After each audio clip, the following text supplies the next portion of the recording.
Welcome back, everybody, to another segment of the Educational AD podcast. We'll be right back with today's guest, but we want to give our sponsors a shout out. Now, please don't hit that fast forward button. These are all companies that I used as an athletic director or I've got a direct connection to. So take the next 3 minutes, listen to our shout outs, then listen to our podcast interview, and then go visit these sponsors. I'm telling you, you're going to be glad you did. Here we go. We want to thank our good friends at Gipper for their support of the podcast. Go to Gipper.com. Their team is going to show you how to create world-class marketing content to celebrate your athletes and promote your teams. Gipper is used and trusted by over 4,000 high school and college programs. It's professional graphic design made easy. Go to Gipper.com to get started. We also want to say thanks to Hometown Ticketing, the leading digital ticketing provider to schools and colleges. Go to hometownticketing.com. It's digital ticketing that offers more support, more security, and more customization. That's hometownticketing.com. We want to thank Vital Signs Wall of Fame. Go to their website, vitalsignswalloffame.com, and check out their interactive touchscreen. That's right, touchscreen video consoles. It's a great way to show off your school record boards for all the teams, for all the events, or your school's Hall of Fame, or simply share your school's unique history and your proudest moments. The website is vitalsignswalloffame.com. Visit them today. You're going to be very impressed. We also want to say thanks to Home Campus. Home Campus is a platform that you're going to use every single day. Things like scheduling, student athlete eligibility and clearance. Who doesn't do that every day? Uploading forms, communicating with your stakeholders, you name it. Home Campus does it better, does it faster, and it's going to give you a lot more time back in your schedule. To get started, all you have to do is go to homecampus.com. That's it, homecampus.com. We also want to thank Sideline Interactive, indoor score tables and video boards. Go to sidelineinteractive.com and schedule a live web demo to see their scoreboards and their score tables in action. Their products not only generate income for your athletic department, they also create the ultimate game day experience for your student athletes. That's sidelineinteractive.com. We want to say thanks to Huddle. Go to huddle.com and change the way you see the game. As a football coach, I used Huddle for years, but when I became an athletic director, I wanted a platform that was going to work for all of our teams, and Huddle came through like a champ. Our coaches, our student athletes, even our parents just loved the tools that Huddle provided that let our kids experience athletics at the highest level. Join the 8 million users and turn your school into a Huddle school. We'd also like to say thanks to Ohio University's online Master of Science in Athletic Administration.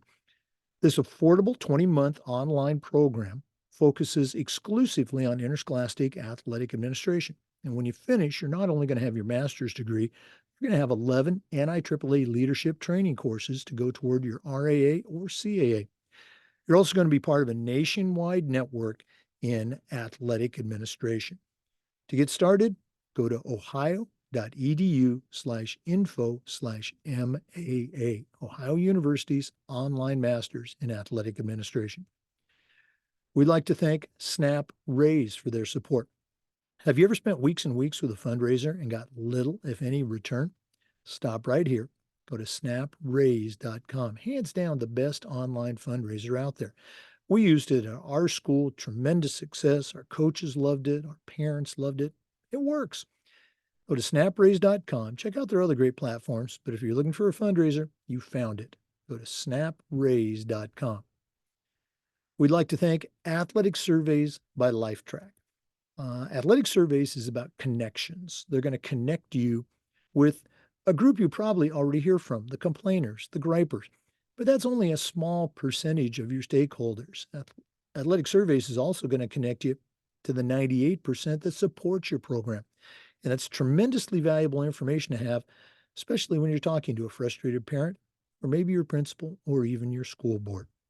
Go to athleticsurveys.com. They're going to create a custom survey that lets you take the pulse of everybody in your program. That's athleticsurveys.com. Welcome back, everybody, to another episode of the Educational AD Podcast. We're going to England today, and we're going to be visiting with a new friend, somebody I like to call a friend of the show, Stephanie Burge. If you've been listening recently, Stephanie has actually been a contributor not once, but twice on our Wednesday Wisdom segment. Has a very, very cool background as a coach, as a leader, as an author. That's how we first connected. I read one of her blog postings and thought she'd be a great guest for our podcast, and she was. And we got her back here today for a full interview. She's also the founder and the CEO of an organization called Lemon Zest Coaching. She's going to share that and more. Stephanie Burge, welcome back to the Educational Lady Podcast. Great to see you again, and hello from the UK. Yeah, absolutely.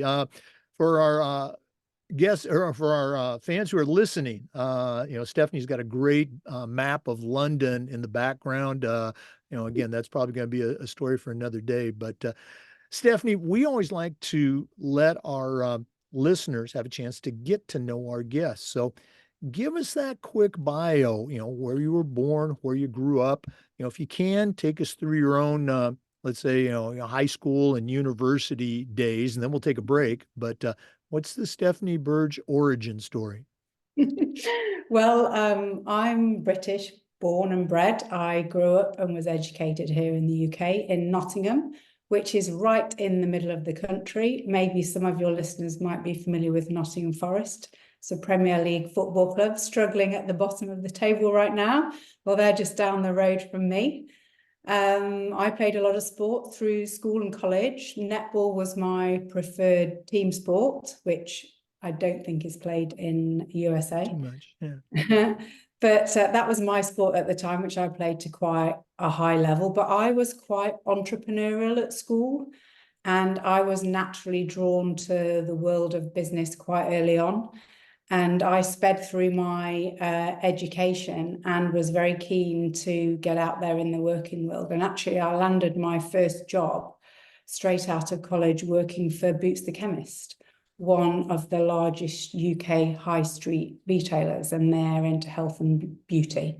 And actually, they're now owned by Walgreens, they're now an American-owned company. They weren't American-owned when I worked for them. And I worked in their marketing and buying department, looking after hair care and beauty products. And actually, it was a really exciting place to be at the time, and probably was the best part of the education that I had for the real world. It was an amazing experience.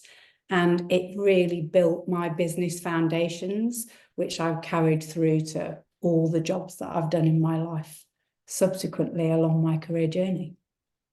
Well, since you opened the door, I got to ask. You're right. Netball is really not played. I'm sure it's played somewhere in the States, but for somebody like me and maybe a couple of our listeners who are not familiar, what is netball? How does it work? And what was your position on the team? Okay. Well, it's a 7-a-side game. The big difference there is some synergy between netball and basketball, but the fundamental difference is when you catch the ball in netball, you can't move with the ball. You have 3 seconds before you have to pass it. You have an allocated position on the pitch. So different players are allowed to go in different areas of the pitch, and you're not allowed to go in particular zones. So I'm quite small, and all good netballers these days are enormous. So I probably wouldn't have even got on the team now. But in the time that I played centre, which is the central position linking the midfield and the defence together. But I have a funny story about netball, actually, because I was a really keen netball player. My daughter was a very keen netball player, and she was really great. She used to play the same position as me, but she was also a great hockey player. And it got to the stage in her sort of school career where the fixtures were beginning to clash, because she was playing netball fixtures and hockey fixtures, and we were trying to get to everything and we couldn't. And she was very good at both sports, and we were sort of beginning to think, we're going to have to choose, and we couldn't decide which sport she was going to go for. Anyway, as luck would have it, the English Roses, who are top class international netball team, were playing at the Motorpoint Arena, a big venue near us, and I got her tickets, and we both went along to watch the game.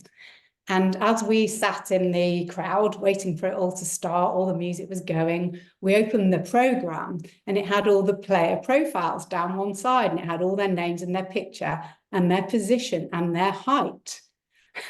We looked at the height and it was like 6 foot, 6 foot, 6 foot. And we looked at each other and I just went, I think you're going to be a hockey player. And she said, yes, so do I. And literally that was the day that we decided that hockey was going to be her sport and not netball. So there you go. There's a little anecdote for you. No, that's, and I think those are lessons that sometimes, athletes and parents, they don't learn those as easily as you and your daughter did. Yeah, So it was a very practical decision in the end. She looked at me, she looked at my husband, she was like, I'm not going to be over 6 foot. And my mum, I was like, no chance. Keep the hockey stick. now, one more netball question. I've heard of it before. I can honestly say I've never seen it played, so that's bad on me. I should have researched that.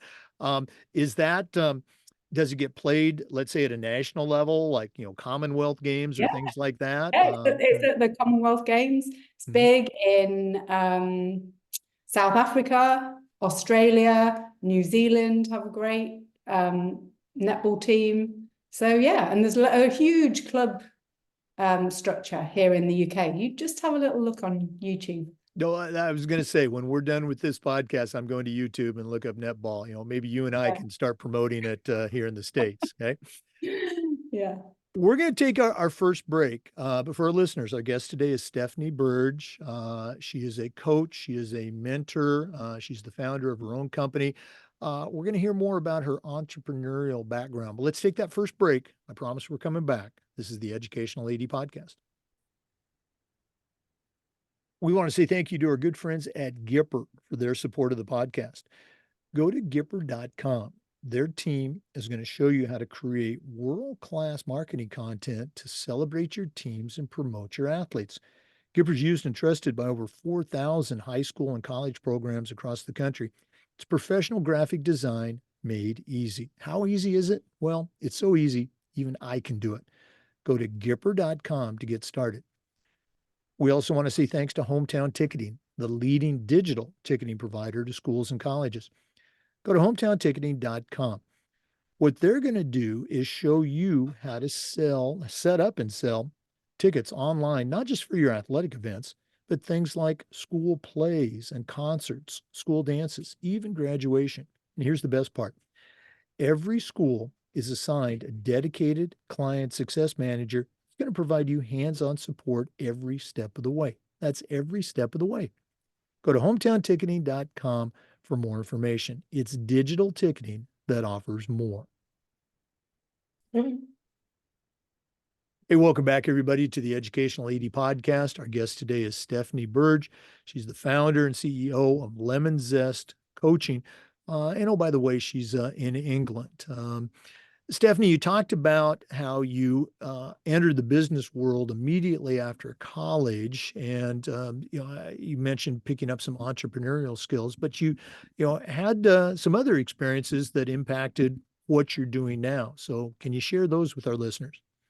Sure. I mean, I'll lead you through my sort of career journey, if you like, to how I got here. And I guess that initial starting point in a big corporate company was a fabulous way for me to start my career journey, because I think when you start big, you have an opportunity to experience all the aspects of the business world. So that's what I did. So I had opportunity to learn about sales, about marketing, about operations, about how a retail store works, about how teams get managed, all of that stuff. And then I got a little bit constrained by the big corporate life, because it's a bit of a sausage machine, and I had ideas of my own, and I finally decided that I would move on after a good few years in that first job, and I took those skills to a much smaller company where I could have a much bigger impact. So I went to work for a smaller family business, and I helped them grow and professionalize using much of the knowledge really that I'd gathered at Boots. And I was very ambitious at the time, and I worked long hours, and I was making good money. But then, of course, I faced the dilemma that a lot of women face, because I got married and we had 2 small children very close together, and the demands of that job were difficult to juggle alongside having my children who I wanted to be present for. In fact, it was impossible. So I had to finally give up the ghost there. And I resigned to be around my children some more. I did some consultancy work so I could work some more flexible hours. And then as the children grew up and got more independent, inevitably I got tempted back into full-time work. But I think motherhood had changed me and it had changed my priorities. And I got approached by a local charity who saw how useful my business and sales experience would be to them. And they recruited me to implement a strategy to recruit adult volunteers to become mentors for disadvantaged teenagers. So it was a charity that just looked after teenagers that were right on the brink of being expelled from school or had been expelled from school and were really struggling and were facing a future full of problems. And my role was to find them adult mentors that I could pair them with, that could invest energy and time in their development and start to turn them around to thinking more positive ways and open them up to more positive outcomes for their future. And I absolutely loved that job because I got to use all my business skills, but it really switched me on to the power of mentoring. And I was just blown away by the changes that we saw in these children, just from finding them that one person that was prepared to invest time and energy just in them, just because they wanted to and for no other reason. It was absolutely fabulous. And the biggest thing I learned at that point, which has carried me through my role as a mum, my role as a leader, and my role as a coach, is this knowledge that I learned about teachable moments, these opportunities that we find as adults when we've got wisdom to share and we want to share it with young people, but we have to share it in a way when it's right for them, when they feel really engaged, when there's a story that relates to their world. And it was such a great job, such a powerful job. And I had such a lot of learnings from that career. And I think I would probably have stayed there for a lot longer, but rumbling along at the same time as all of this, because we're always juggling stuff, aren't we, as families, was my daughter's sporting career. So you may recollect from the earlier anecdote, we'd sacked off the netball, we were playing hockey, and she was doing really well in Hockey World. She was getting scouted for a great team. She was playing for a great club. She was starting to chew her way through the sort of national pathway for hockey to go up to playing for England in GB.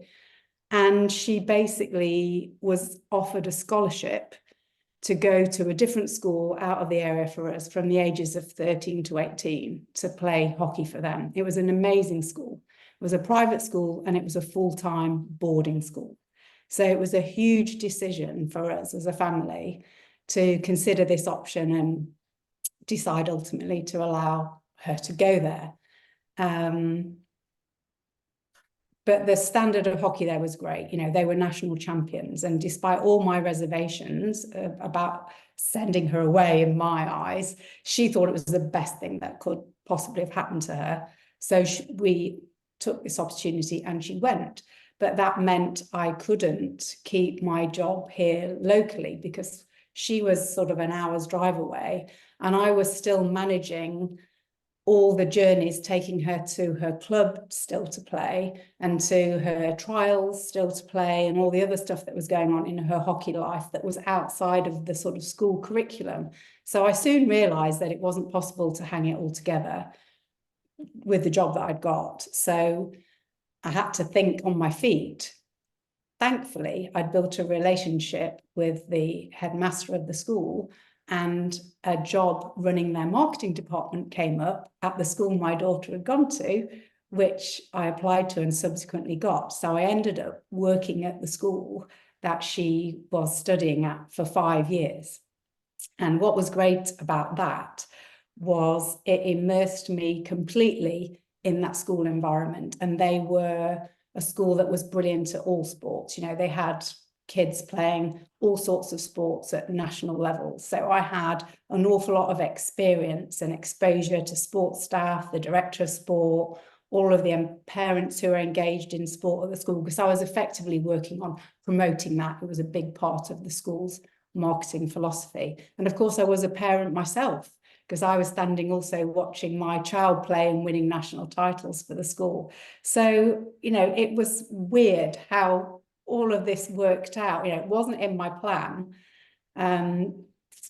But by the time my daughter left that school to move on to her university career, she was now regularly playing for England and GB at her representative age group. And I'd driven thousands and thousands of miles all over the country with my husband, watching her play and going to different countries and making millions of packed lunches, as you do, spending a fortune on petrol and holding down this full-time job. So when she got to the end of all of that 5 years later, I think I looked at my husband and I said, I just feel like I'm done. Because I wasn't living at the school, you know, I was traveling backwards and forwards all the time and working and doing all the parenting and. So she left, I took a big breath, collapsed in a big heap for a bit, and had time to rethink what I wanted to do for my next chapter. And really, this was the start of Zest coaching being born. Boy, just a lot of things there. I've got a ton of questions. We're going to go and take a break. But when we come back, I want to go back a little bit to the mentoring and on with the journey. And of course, we're going to take a deep dive into Zest. So let's take that break. But we're coming back with more. This is the Educational AD Podcast. We'd like to thank Vital Signs Wall of Fame for their support of the podcast. Go to their website, vitalsignswalloffame.com, and check out their interactive touch screen. That's right, touch screen video consoles. It's a great way to show off your school record boards for all the teams, for all the events, or your school's Hall of Fame. It's also a great way to share your school's unique history and your proudest moments. The website is vitalsignswalloffame.com. Check them out today. You're going to be glad you did. We also want to thank Home Campus. Home Campus is a platform that you're going to use every single day. Things like scheduling, student athlete eligibility and clearance. Who doesn't do that every day? Communicating with your coaches, your kids, your parents, your state association, uploading digital forms, you name it. Home Campus is going to do it better. It's going to do it faster. It's going to give you a lot more time back in your schedule. To get started, all you need to do is go to homecampus.com. That's it, homecampus.com.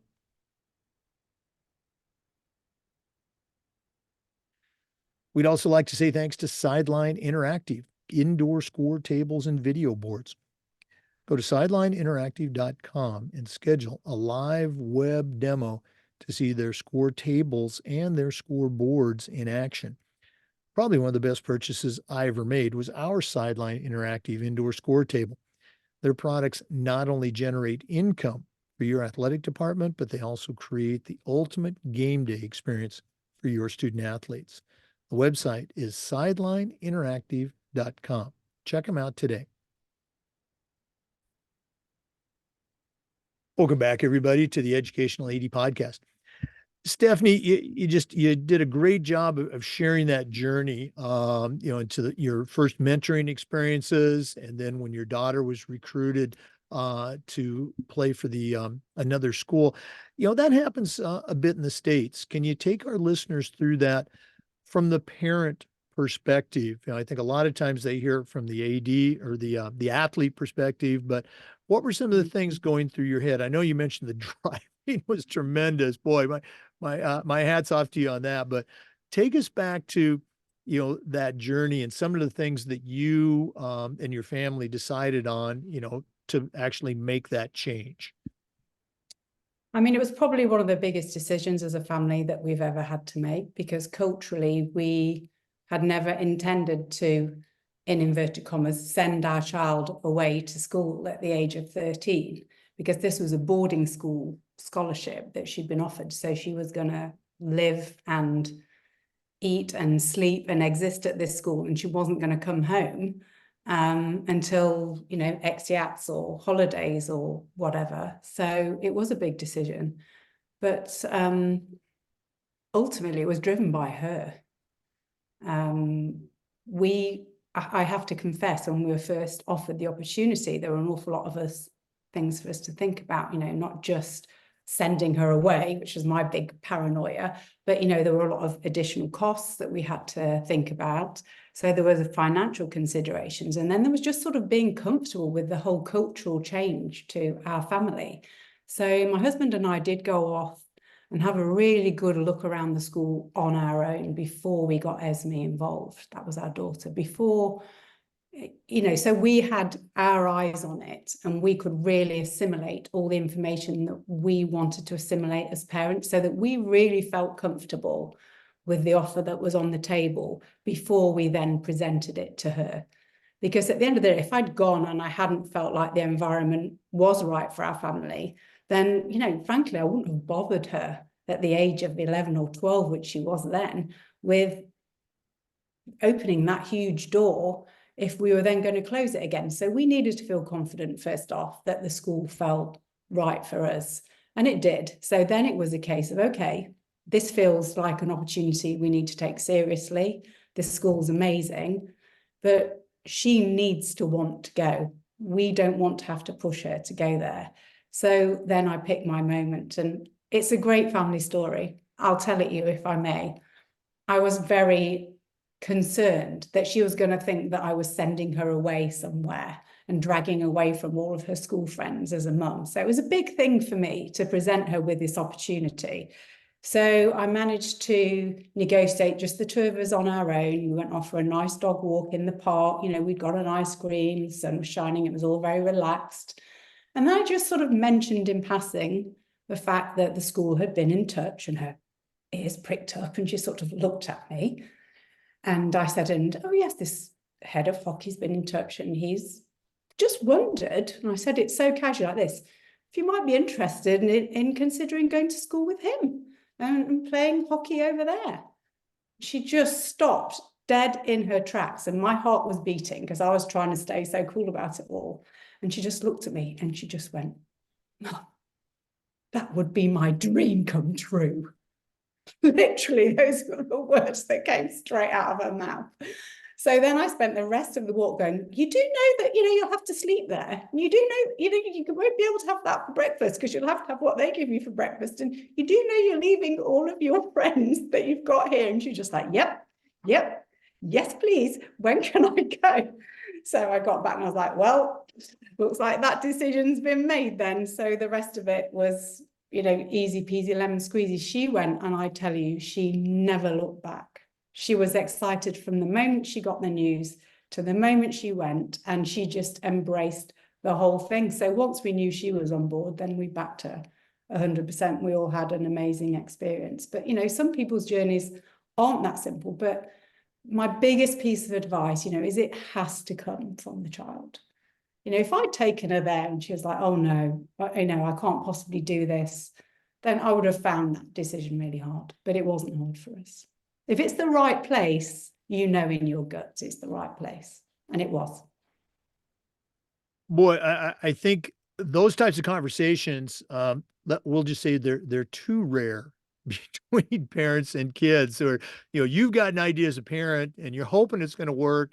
And then, you know, wow, you just use a American metaphor, you know, hit a home run with that suggestion.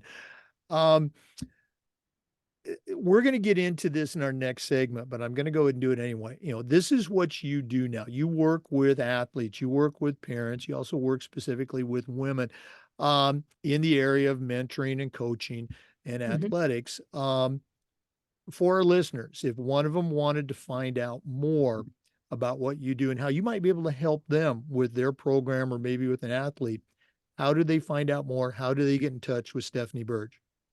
Well, it's really easy. I've got a website, lemonzestcoaching.com. So there's plenty of information up there, including all of my contact details. Or you can reach out to me on LinkedIn. where you'll just find me under Stephanie Burge, and you'll see Lemon Zest Coachings up there as well. And what I always say to people is, if you're interested in a conversation, just book an introductory call with me. It's for free. We'll have a chat. We'll see if the energy between us feels like it would work, because coaching is a two-way thing. The coachee has to feel comfortable with the coach, and vice versa. You know, I want to feel like I can really add some value to their lives. They need to feel comfortable with me. So that's the simplest thing. Just reach out. We'll have a Zoom chat and we'll take it from there. Okay. And again, we'll get that information out again at the end of the podcast, and we'll put it in the show notes too. Our guest is Stephanie Burge, the founder of Lemon Zest Coaching, Mentoring. She does it all. Let's take that break, but we're coming back with more. This is the Educational AD Podcast. We'd like to thank Huddle for their support of the podcast. Go to huddle.com and change the way you see the game. As a football coach, I used Huddle for years, but when I became an athletic director, I wanted a platform that was going to benefit all of our programs, and Huddle came through like a champ. Our coaches, our student athletes, and our parents just loved the tools that Huddle provided that allowed our kids to experience sports at the highest level. Go to huddle.com, join the 8 million users, and turn your school into a Huddle school. We'd also like to thank the Ohio University Online Master of Science in Athletic Administration. This affordable 20-month online program focuses exclusively on interscholastic athletic administration. When you finish, you're not only going to have your master's degree, you're also going to have 11 NIAAA leadership courses that can go towards your RAA or CAA credential. And you're also going to be part of a nationwide network in K-12 athletics to add to your resume. To get started, all you have to do is go to ohio.edu/info/MAA, the Ohio University Online Masters in Athletic Administration. We'd also like to say thanks to Snap Raise. Have you ever spent weeks and weeks with a fundraiser and then ended up with little, if any, return on your investment? Stop right here. Go to snapraise.com. Hands down, the best online fundraiser out there. We use SnapRaise at our school with great success. Our coaches loved it. Our parents loved it. It works. Go to snapraise.com. Check out their other great platforms. But if you're looking for a fundraiser, you found it. Go to snapraise.com. Welcome back, everybody, to the Educational AD Podcast. Stephanie, we've shared with the listeners, your business, Lemon Zest Coaching. It's teaching, it's mentoring, it's working with athletes, with parents, with coaches. You and I were talking, you went through this, you lived this experience yourself, and it's, a big part of the motivation that you want to help others. So I share again with our listeners, that part of the story and how it impacted you to the point that you felt you wanted to help others. Sure. Well, I mean, I guess out of adversity often comes a lot of learning for us as individuals and us as families. And we'd had an incredible ride as a family, with our daughter ultimately being selected to represent the full-time senior program for hockey. She played hockey for England and for Great Britain. And, we'd been to watch her receive her first caps. I remember she played Germany down in London in the Olympic arena. It was fantastic. And we subsequently followed her all over the world and we watched her journey. But elite sport is really tough. There's a huge difference between, when you're playing as a junior and when you're playing as a full-time senior athlete, and effectively you're being paid to play. As soon as you're being paid to play, it's all about the winning and nothing else matters, really. It doesn't matter if you've not had a game or if, you've had some bad luck or whatever else is going on in your world. You're either the best person in that position at that moment or you're not. It's as simple as that. And I think Esme had 25 odd caps when, things weren't going particularly well for her, and she got called in just before the selection for the Tokyo Olympics, and she got dropped like a stone. And it was really, really tough. But looking back on those experiences as a family, I think the strength and the resilience that we built during that period has really fueled much of our success and motivation moving forward. And, it was awful at the time, of course it was, but our daughter ultimately harnessed that experience with support, and she's channeled that into a new and exciting career working for JP Morgan. She's happier than she's ever been now. And I really had the opportunity to layer all of that experience that I had had and all that sort of real personal lived experience of what it's like to get to the top of a sporting career, and then for it all to be lost as a parent and living it through her as an athlete, and really layer that on top of my life coaching qualifications that I've got. And I just thought, you know what?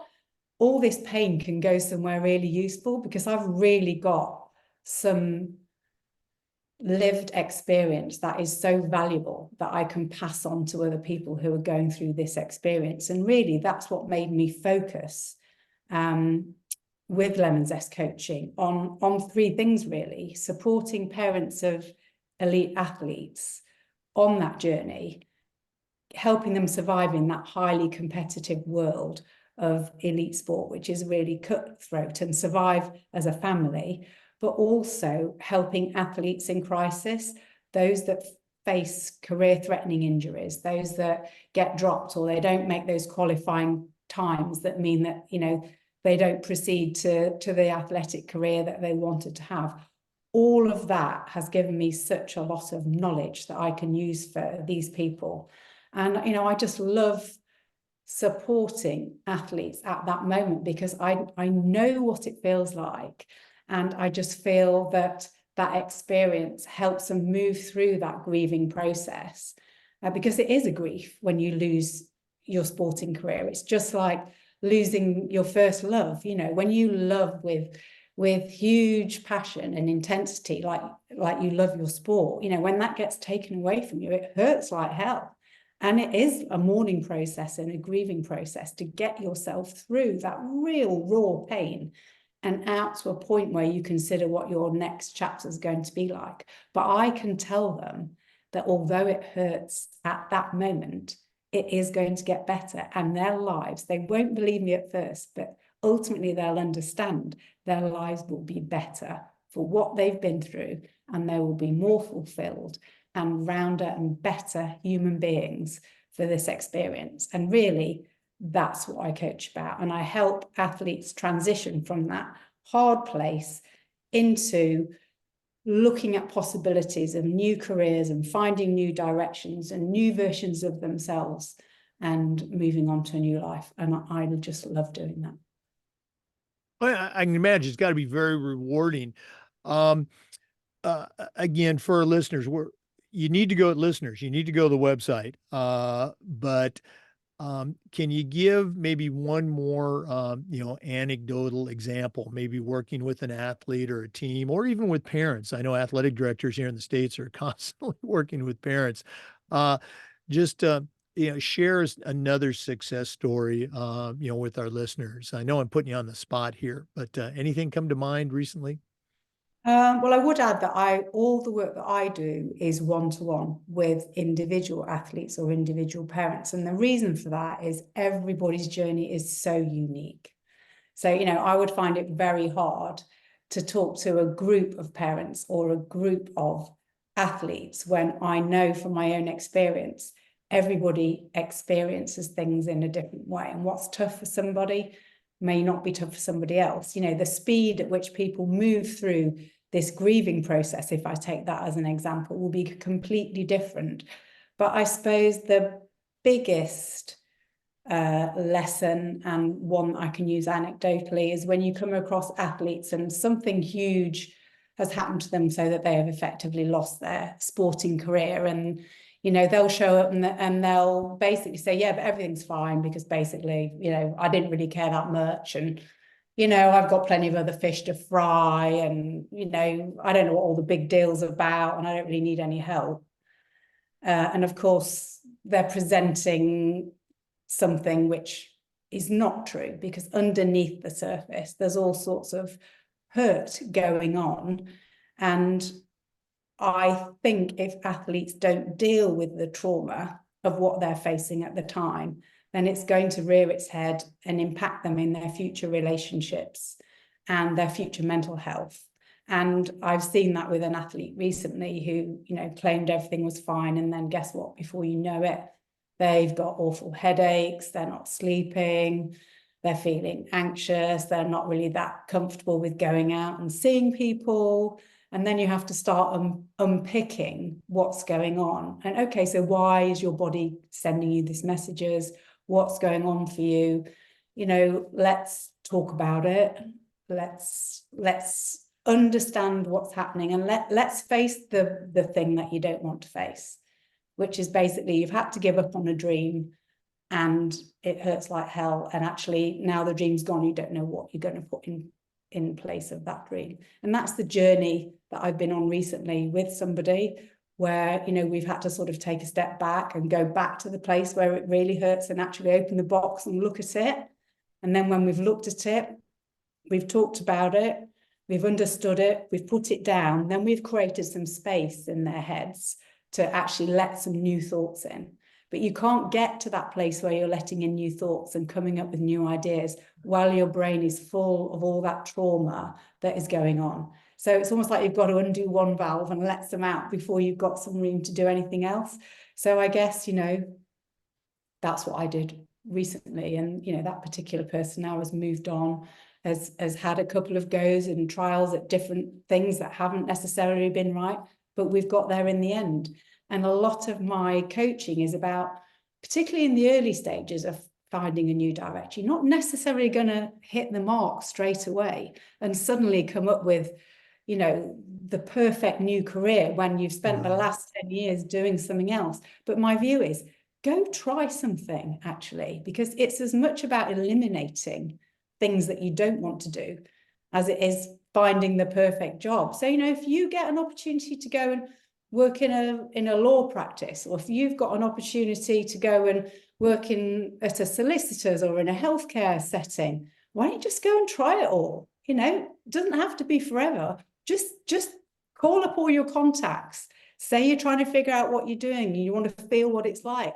Go and sit with people. Go and look at different ways of working. See what resonates with you. And this is part of the journey. And what I would say is I would highly recommend to all athletes and all parents that they talk to their young athletes about what they would do if an athletic career didn't progress, because it's much easier to do it when you're calm and when you can think logically about it than it is when you're faced with the trauma of it all coming to an end.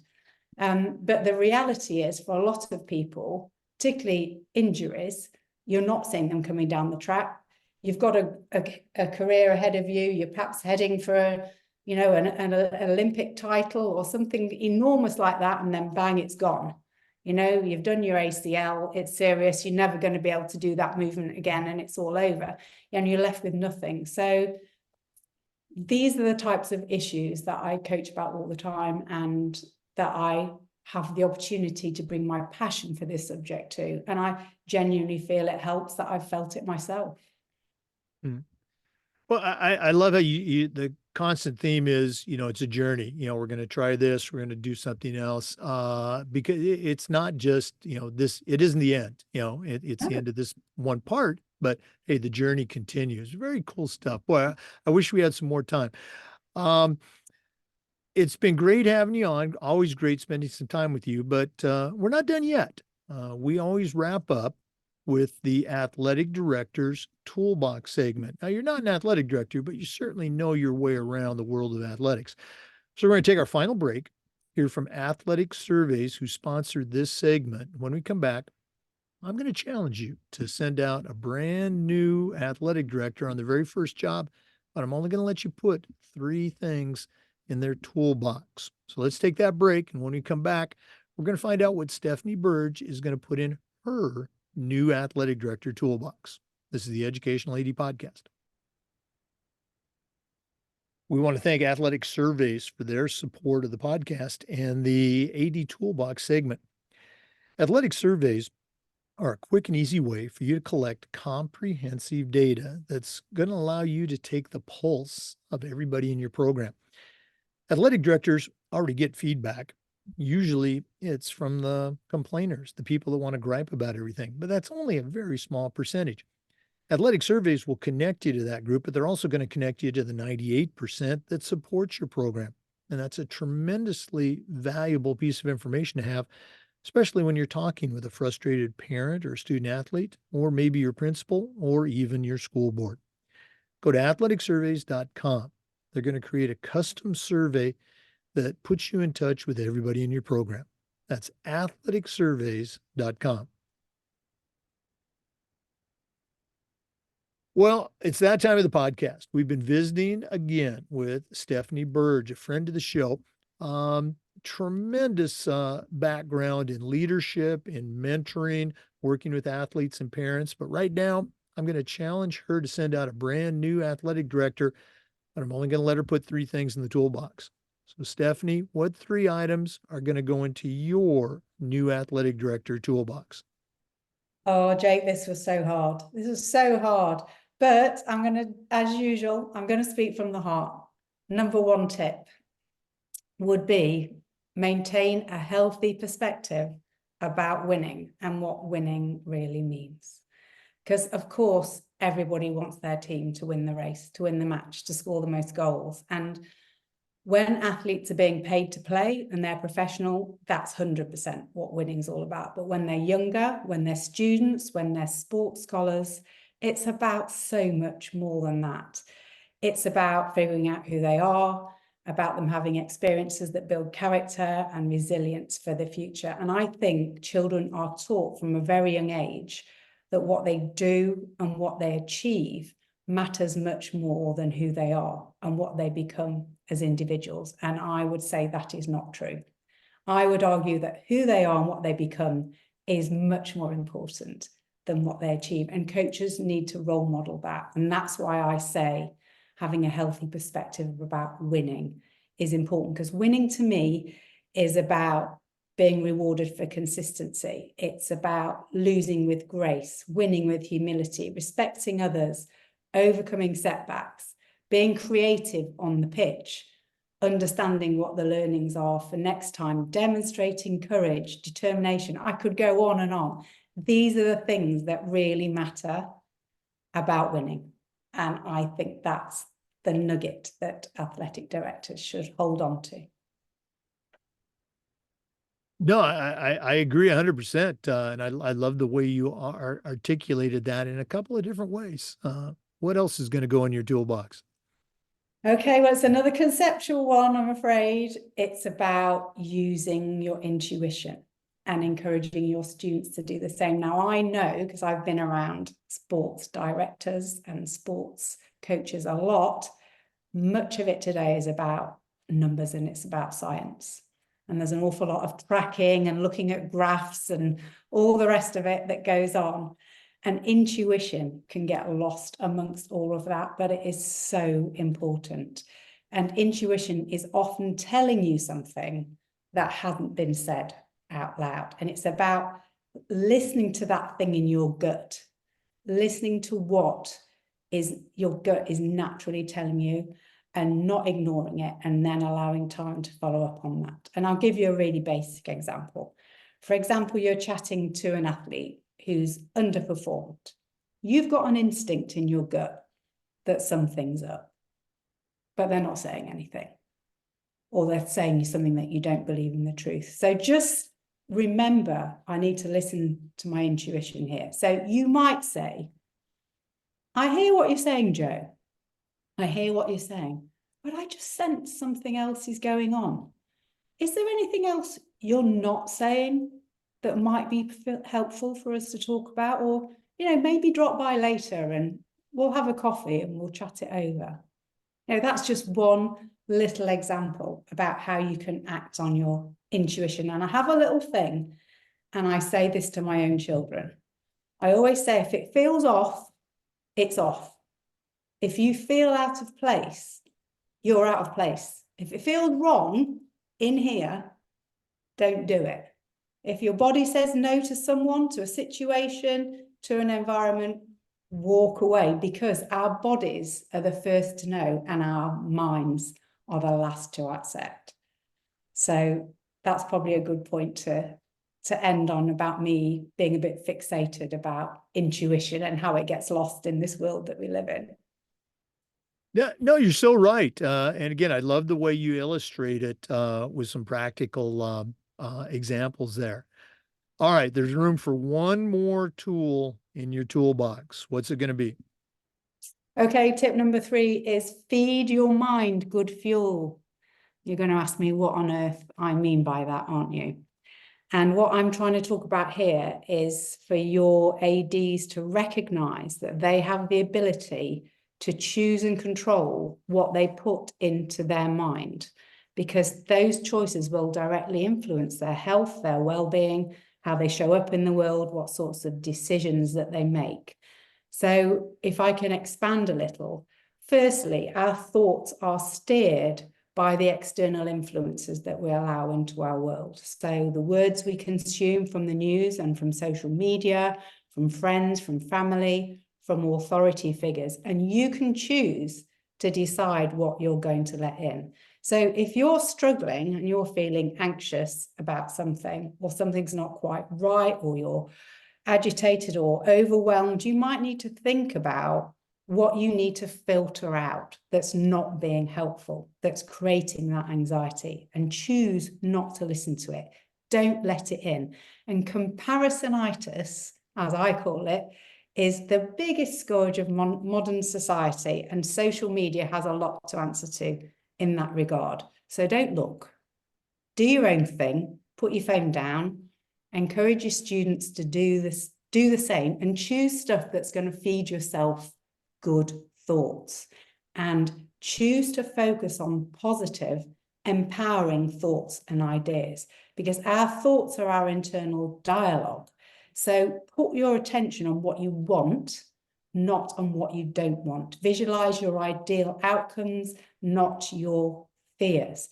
And this is all about using positive language all the time with your internal voice and the external voice in terms of the way you talk to other people. I could talk about that a lot, but I think as a practical thing that I say this to all the people that I coach is have these little statements around you that remind you about thinking positive and changing negative thoughts into positive thoughts. Because the more we keep reminding our brain that this is the way we're going to train it to think, the more you'll be able to do it naturally. Well, Feed your mind. the choose theme is so applicable in a lot of different areas, but and I love the way you applied it to what we take in and the impact that it has on us. Great tools. I love them. Stephanie, this has just been so cool having you back on again one more time. If one of our listeners wants to reach out, listeners, I think you've got a great resource here. What's the best way that they can get a hold of you? Yeah, well, they can find me at lemonzestcoaching.com or on my LinkedIn profile at Stephanie Burge. There's probably more about the sport on my LinkedIn profile than there is on my website. But if you're interested, all my contact details are up there. Just reach out and connect, and we'll just have a chat over Zoom. It's free of charge for the first time we chat, and we can see if there's anything we can do to work together. All right. Well, Stephanie, thanks again for sharing with our listeners. All the best moving forward as we're getting into the busy part of spring season, I think, in both countries. But thanks again for being on. It's an absolute pleasure, Jake. Thanks for having me. Hey, for our listeners, it's a pleasure having you connect with us. And just a reminder, we upload the Zoom recordings of all of our interviews to the Educational AD Podcast YouTube channel. We do this just about every day, sharing best practices for athletic directors and coaches. So we hope you come back for another episode of the Educational AD Podcast. We'll see you next time.